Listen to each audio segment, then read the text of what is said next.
cette semaine, dans le Macronomètre, on va aborder le sujet de la réforme de la formation professionnelle par le gouvernement, avec une note de 5 sur 10.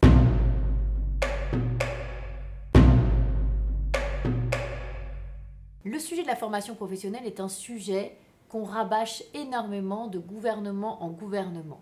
Il n'y aurait pas la bonne adéquation entre la formation des personnes qui recherchent un emploi et les entreprises qui cherchent à embaucher. Et ces derniers temps, on a entendu beaucoup de filières professionnelles qui avaient du mal à recruter. Alors qu'en France, on a une dépense de plus de 25 milliards d'euros par an dans la formation professionnelle.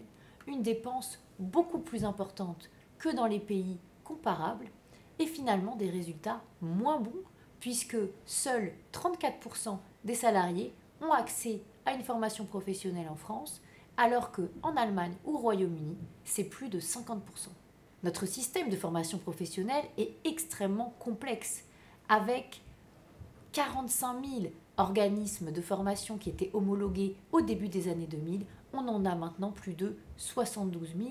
Les entreprises françaises ont l'obligation de cotiser pour celles qui ont moins de 10 salariés 0,55% de leur masse salariale pour financer la formation professionnelle obligatoire et au-dessus de 10 salariés 1%, alors qu'ailleurs cette cotisation obligatoire n'existe pas et que finalement ça fait une surdépense de formation professionnelle.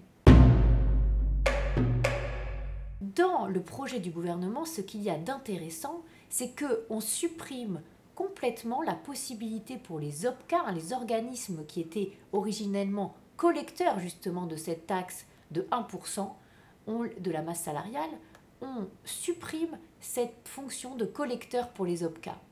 Et ce seront maintenant les URSSAF qui vont collecter à la fois la taxe formation professionnelle et la taxe d'apprentissage. C'est qu'on conserve les OPCA malgré la suppression de leur rôle majeur de collecteur.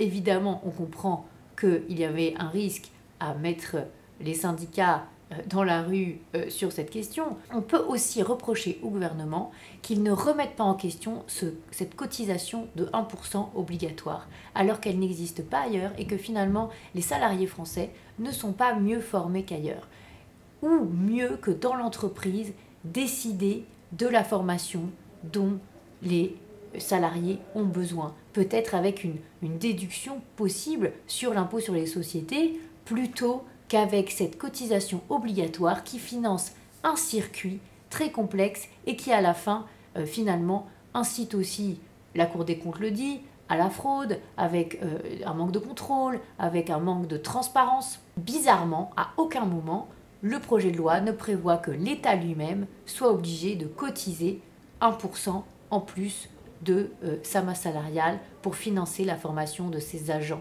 C'est bien que l'État lui-même, en tant qu'employeur, se reconnaît plus pertinent que des organismes de formation agréés. Et là, c'est un sujet fondamental. Pourquoi obliger les entreprises à quelque chose que l'État finalement ne s'applique pas à lui-même pour ses propres agents ?